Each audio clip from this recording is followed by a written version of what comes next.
Hey guys, MCU Collector here with another figure review. Next up is the Hasbro Marvel Legends series Spider-Man Across the Spider-Verse. Here we have Peter B. Parker. So these have been popping up at Walmart stores before the official sale date has gone live for these guys. So April 10th is the official day. Most places will have them in stock, such as like Toy Snowman. But you'll be able to order, whether it's going to be in stock or pre-order at places like Entertainment Earth, Big Bad, Pulse, Amazon, all of that. But April 10th is the day, and again, a lot of places are probably going to be in stock. I know Toy Snowman, they'll have it in stock April 10th, so you guys will be able to put in an order. But here we have Peter Parker. We're going to get right into it. If you notice, this guy, not a full-on Spider-Man suit. They kind of cheaped out on this a little bit, and they're using the excuse as inspired by Spider-Man Into the Spider-Verse. The basic toy did this, although it was Spider-Man in the full spider suit, though, not just in sweatpants. As you can see, it's not exactly the same figure that we had gotten before. The legs and all that are going to be the same, although I guess the lower leg, lower right leg is going to be different because it is two bare feet, and then, you know, we get Spider-Man arms.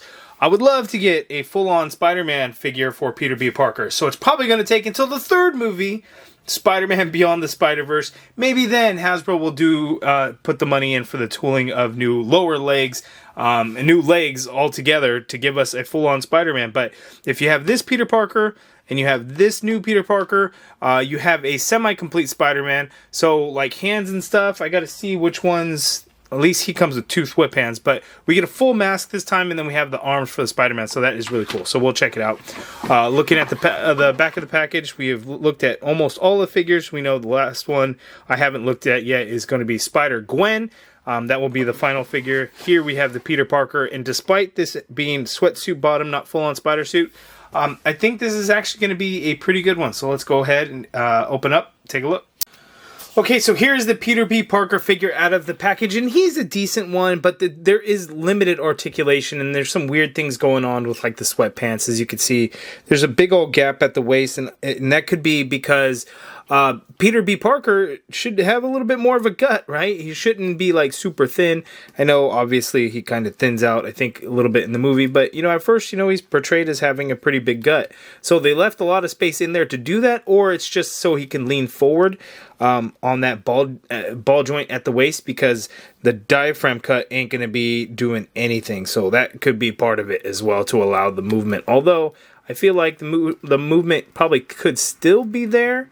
It's just a little bit odd, but it's an interesting figure. You know, this is really when, like, when Peter and Miles, when they go to Alchemex in upstate New York, and they're swinging around through the forest after they steal the computer and stuff like that. That's really what this look is based on. It's not a terrible choice, but, you know, I get that they inspired by the Into the Spider-Verse, but they should have gone full on Across the Spider-Verse for every single figure and not kind of revisit this, even though really, I mean, the legs get reused and then the torso gets reused, you know, but we did get new parts like the full-on masked head sculpt and then the arms. I think they should have just went all out and just did either a different Spider-Man that's in the movie or full-on spider suit. And again, I joke, maybe third time's a charm, we get a full-on Spider-Man suit for Beyond the Spider-Verse. I wouldn't even be mad at that. But I would have liked for it to have happened the second try, not even the first try, because this was an awesome release. But, you know, it would have been cool if this one had kind of been the full-on suit. But anyway, here's a quick comparison so you could see the two. I will swap the heads to see if we could do that, because this one also came with the half-mast head, so we can check that out. But I think that'll be pretty cool if we can at least swap those parts around, since none of these, well, Miles comes with the unmasked and so does Spider-Gwen, but Miguel doesn't, Peter B. Parker doesn't. So at least we have the old one to be able to do that. Let's go ahead and try that now. Okay, so let's go for the head swaps. I'm going to pop that off, and should be this. Oh, you know what? It is a different torso piece, because this was sculpted to have a bare neck. Oh, so that is a new piece. So it's a lot more newer pieces than I had even anticipated. Hopefully this works, and it feels like it should. Aha! There we go. So we have an unmasked Peter B. Parker that still works. So let's go ahead and try that half mask now. So here's the half mask. The red is darker red, so it's not a complete match, but it's close enough that you're probably really not even going to notice it. So there we go. Okay, and for scientific purposes, I removed the coat from the Into the Spider-Verse from the Snowman Build-A-Figure wave to see the torsos, to see what is the same and what is different. They are both different. So this complete upper body is completely new. The hands are going to be reused, though. I'm pretty sure the hands are the same hands that we had gotten before. I can't imagine they would put money into resculpting a new hand when they've already done it. But I didn't think they would do a new torso, but it turns out they did. So remember that gap that I was telling you about here, and how he's not very portly, chubby. It's because he's not. Like, you can actually see abs in there. But this one, look how rounded his belly is, and it really fills in the gap of those sweatpants. So it is a completely different torso. The upper torso is new because, again, this one stops at the neck. So that is a completely new torso. It's got the similarities, but it is very different. As you can see, they didn't even bother painting the back of this because I guess, you know, really what would be the point? But yeah, it's different, completely different, a completely new sculpt. So why not give us a new lower body? Why Hasbro? Like, why are you going to do that? Like this, if they were to do that, you can almost say that this was Miles's universe, Spider-Man, Peter Parker. That could also work, but, you know, it's a shame. Like, I wish we would have gotten the full Spider-Man. But although, you know, the diaphragm cut's not very good, and there's no butterfly joint, so that would also kind of suck from that standpoint, because it wouldn't be as well articulated as a lot of the Spider-Man figures that we've got lately.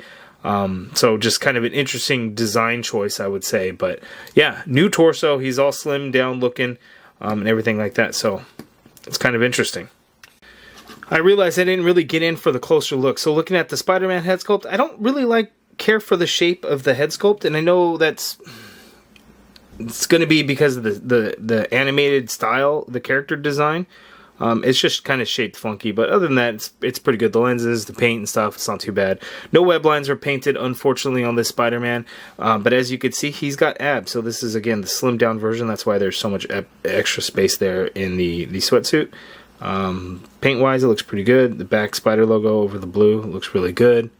No real issues going on here. He has, lighter gray pants compared to the first one that we got, and then he doesn't have shoes, right? He's got his bare feet, so the feet themselves, they look pretty good. But yeah, there's a Spider-Man figure. So let's go ahead and get in for the articulation and prepare to be somewhat disappointed.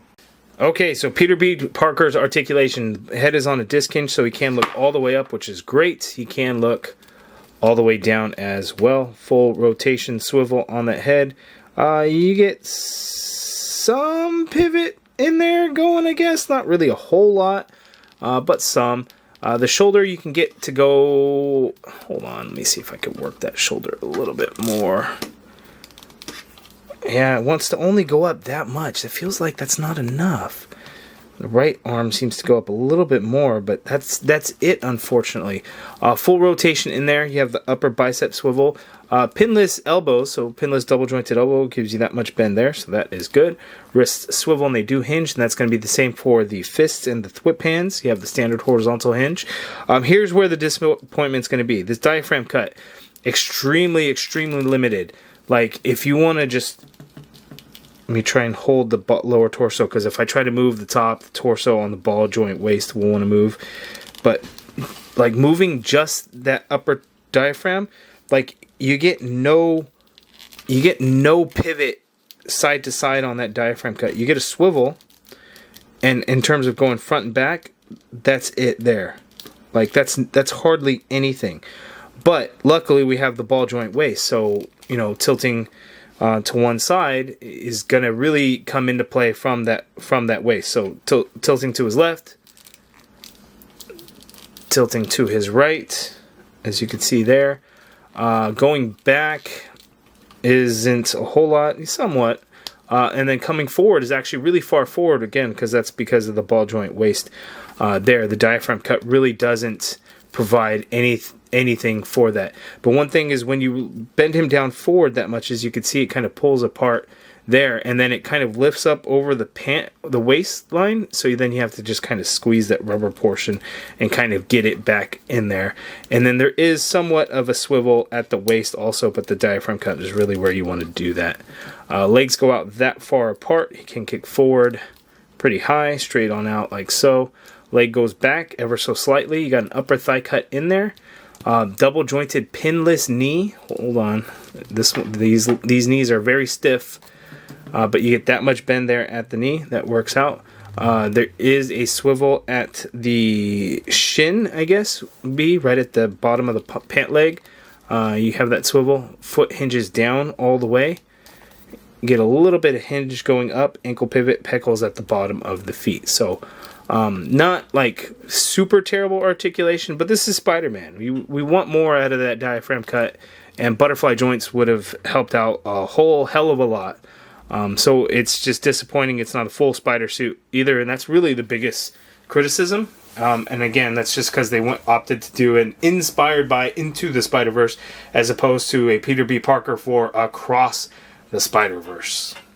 And of course, because this is technically an Into the Spider-Verse movie figure, here we have the other Peter B. Parker, the Miles Morales, Spider-Ham, Spider-Man Noir, and Spider-Gwen. But let's go ahead and see how he looks next to the Across the Spider-Verse figures. Okay, and here we have the full wave, minus Spider-Gwen, of course, because I haven't opened that one up.